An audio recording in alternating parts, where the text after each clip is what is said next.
Ari nga at magapunta naman kita sa lighthouse. At ayan nga, pababa kami at talaga namang nakakapagod na. Di na nga malaman ang mga kaitsuran ng mga are. Ay, pagod na. Ay siya. May lubid nga dyan at yan ang aming pinanghahawakan pababa at baka kami magdire-diretso. At pag nadulas ang isa ay baka lahat ay madulas na din. Baka magpagulong-gulong kami din eh. Ari nga ay first time ko laang. Ay enjoy naman. Ari nga at paakyat na naman kami. Kanina pababa, ngayon paakyat naman. At nakikita nyo yan, putik na yan. Umulan kasi kaya ganyan kaputik. Madulas, kaya ingat na ingat dapat. At kung nagkamali ay siya, talagang lalagapak ang puwet mo dyan. Aringan si kuya, nakihawak. Nahawakan naman, kaso ay hindi lang nasalo. At yun na nga, nadapa na nga, ay hindi nadapa, nadulas na nga si kuya. Kaya kailangan ay mag-ingat maigi din at talaga namang sobrang dulas.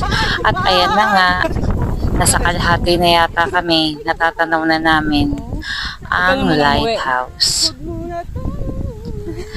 Ayan na nga, at huwag na daw munang umuwi. Kasaya naman talaga ng first adventure ng trekking na are.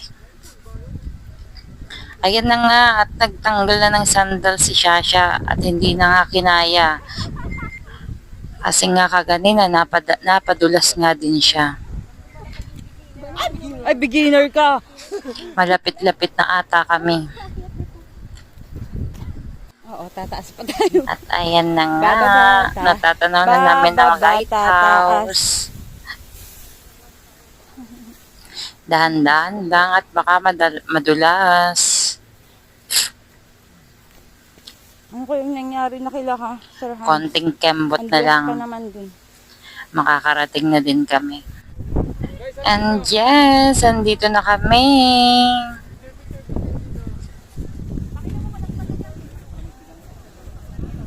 Okay ka lang siya. Putang ina. talaga. Matulog. Ang sakit sa balakang. At least, nakarating kayo sa lighthouse. At least, nausok yung bulbulan ko.